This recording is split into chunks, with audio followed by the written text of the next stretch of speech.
Strengthen your understanding of governance and policy design. The 12-week graduate course in public policy begins 10th January 2026. Apply by 30th November 2025 to avail a 10% early bird scholarship. Welcome to All Things Policy, a daily podcast by the Takshashila Institution. We are a bunch of policy nerds based in Bengaluru, and we like bringing fresh perspectives to Indian affairs and Indian perspectives to global affairs. So grab a cup of coffee, sit back, and join us for today's chat.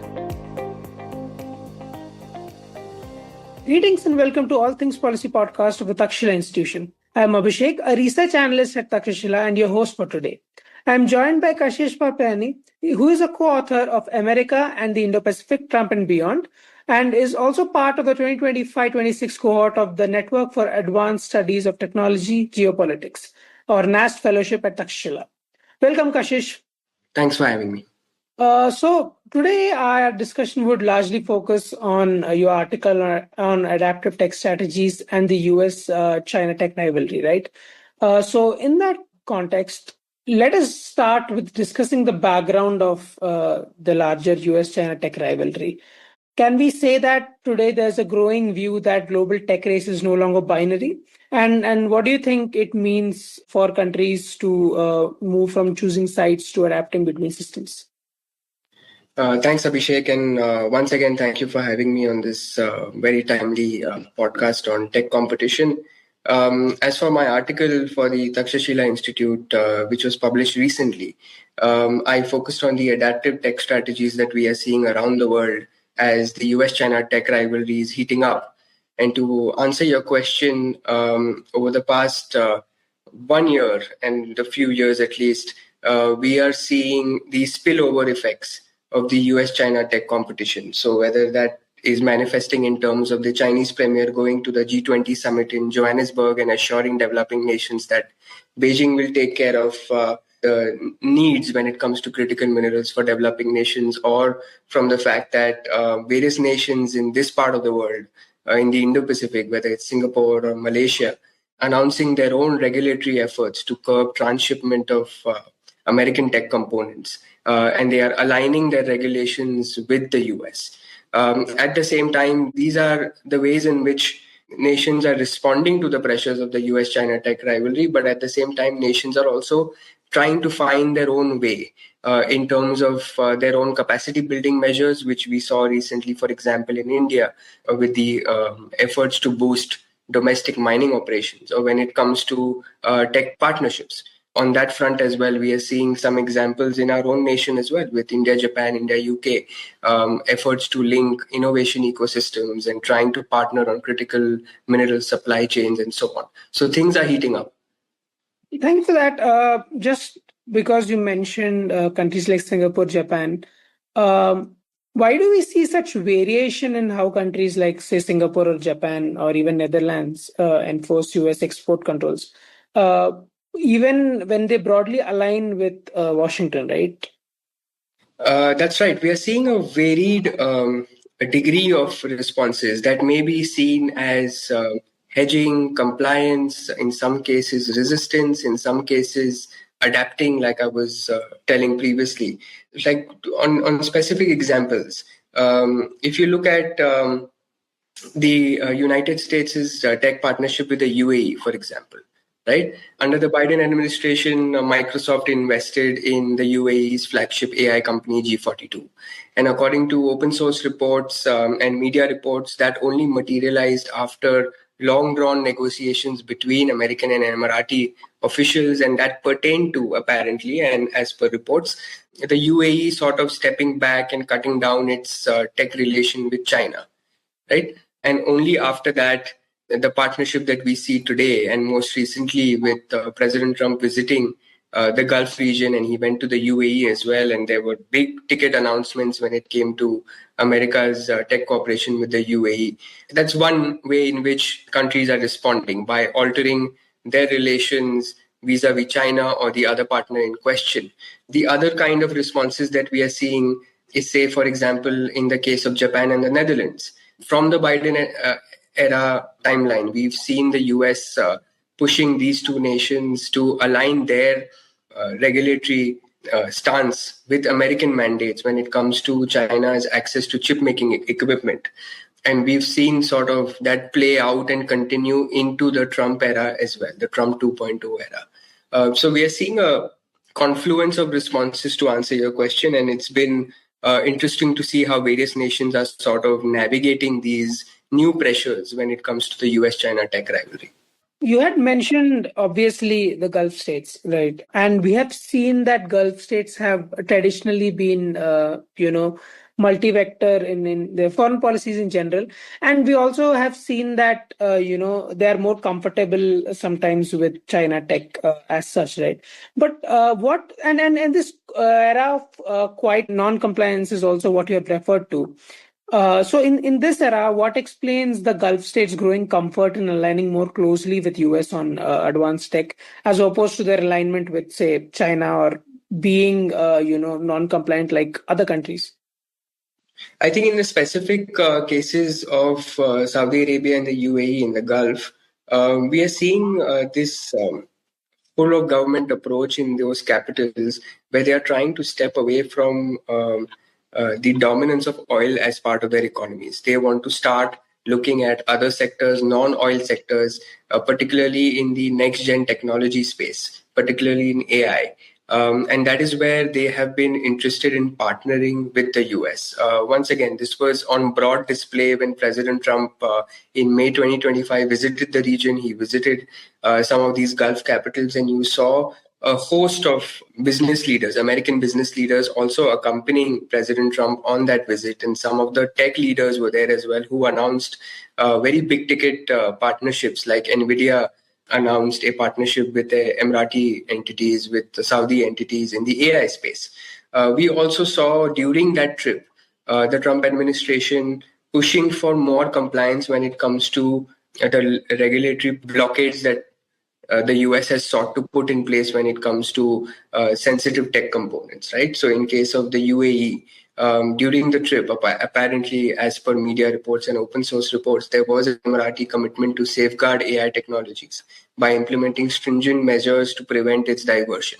And it seems like the assurances seem to have worked, because in October 2025, the Trump administration approved the transfer of and the sale of NVIDIA chips to the UAE. And this followed the May 2025 visit. Yeah. So these specifically look as adaptations to, the Trump policies itself, right? Could you maybe shed light on how the Biden era policies were different, and how has this evolution taken place in these policies, and how have these countries responded in both eras? So we see a broad continuity between Trump, Biden, and Trump 2.0. I call it the Trump-Biden-Trump continuity, and I wrote about that for Takshashila earlier this year as well. And we see that kind of continuity when it comes to both of these American presidents focusing on China's access to critical tech components made in the US, components and technologies that may have dual use applications. Biden and Trump also focused on outbound and inbound investments from countries of concern, which is, say, China in this case. So there has been that broad continuity. But in terms of how nations have been responding to the continuity, there's an interesting case, and I think there is a very in-depth Bloomberg article on this about how Japan and the Netherlands came on board and aligned their respective regulatory stances with the American stance on limiting China's access to chip-making equipment. And the Bloomberg article goes in depth about how Japan and the Netherlands had that agreement with the Biden administration, but then they sort of waffled once it was apparent that Trump was going to be back in power. And that handshake agreement the Dutch, for instance, had with Biden officials sort of went out of the window, as per the reporting by Bloomberg. But then immediately after Trump's election victory, and then when he assumed office earlier this year in January, both Japan and the Netherlands sort of proactively stepped up and complied and sort of aligned their regulations as well when it came to chip making equipment. So we're seeing some very interesting responses in terms of how nations are navigating the pressures to comply, how they are navigating this continuity between Trump Biden and Trump 2.0, which in other domains, you don't see that kind of continuity, right? Where in these two distinct presidents. But when it comes to the tech competition, it seems there's much that both these gentlemen agree on. So one important factor here, which you mentioned, is also these partnerships, right? The partnerships that countries are using as an adaptive strategy again. So, can we, in your assessment, really say that these information hubs and AI centers can they truly offset the dependence on US or Chinese tech ecosystems? So on partnerships, as an example of adaptive strategies adopted by nations to navigate the pressures of US-China tech rivalry, in the article I talk about this as well in the last section, where I speak of specific examples and with a specific focus on India. I think this year we've seen two very critical high-level bilaterals that Prime Minister Modi has had. One with the Japanese head of state and one with the UK Prime Minister. In both these cases, with Japan and the UK, India has sort of revised and updated the vision documents, the India-Japan vision document and the India-UK vision document. Both of them now have a major focus on a tech partnership, tech collaboration between the innovation and research ecosystems of India-Japan on one hand and India-UK on the other hand. At the same time, we've seen India endorsed the G7 Critical Minerals Action Plan. We've seen India announce a trilateral partnership with Canada and Australia on critical minerals as well. And these are over and above the capacity building efforts that the government of India has announced, which we spoke about briefly a while ago. So we are seeing this sense of focus on capacity building and tech partnerships with a diverse set of players and like-minded partners. That is also, in my opinion, a different set of response when it comes to US-China tech rivalry. It's not just about, say, in case of Japan, Malaysia, Singapore, or Netherlands complying, resisting, hedging, or the UAE or the Saudis sort of trying to get the best when it comes to their relations with the Americans and access to components. The adaptive strategies are also playing out, and nations like India are leading the way on that. So when we discuss about, countries like India, can we say that smaller and middle powers are better positioned to adapt than greater powers, or are they more vulnerable in that regard? I think that sort of depends on the nation's capabilities and partnerships, and every case would be distinct. So it would not be fair to sort of generalize in terms of middle powers or small powers. But I would definitely say that for a nation like India that is focusing on capacity building measures and at the same time on tech partnerships with like-minded partners like UK and Japan, I think that's a prudent strategy to go forward. Because in case of tech rivalries and your positioning in this domain, the development of capabilities is at the core of the essence of a multipolar world, right? Without you having capabilities, without you having meaningful partnerships with like-minded partners that help you go up the value chain and not just be seen, like, for example, in the rare earths case, it's not enough to just focus on the consuming aspect of the rare earths side of things, right? You also have to focus on production, refining, all other parts of the value chain as well. And like I was saying, in November 2025, the government of India announced some capacity building measures and incentive programs for rare earth magnets for critical minerals production in India. Mm-hmm. So that sort of is also over and above the strategy of looking for partners, and capacity building is at the core of it. Another interesting development, Kashish, in the recent times is Pax Silica, right, which has been the talk of tech world for in the last week. So how does formation of Pax Silica, a US-led initiative to secure silicon, critical minerals, and AI supply chains with partners, reflects on countries' efforts to reduce dependency on dominant tech partners and build resilient and trusted technology ecosystems? What are your thoughts on that?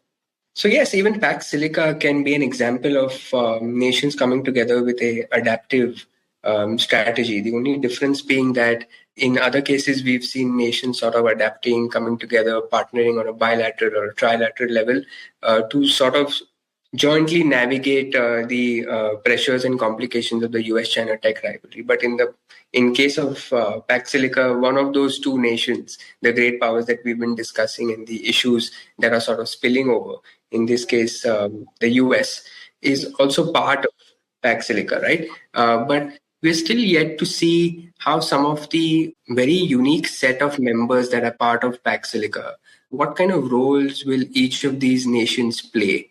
So I'm curious to see how Israel, Singapore, that have been announced as the founding members of this minilateral, how are they going to be stepping in to sort of collectively look at the issue of critical minerals and supply chains and next-gen tech? So there's a lot to still be explored when it comes to this very recently announced initiative. But just to end on a note and a recommendation, there's a very good article by Syed Akbaruddin in NDTV, I think, and I think we were discussing this offline as well.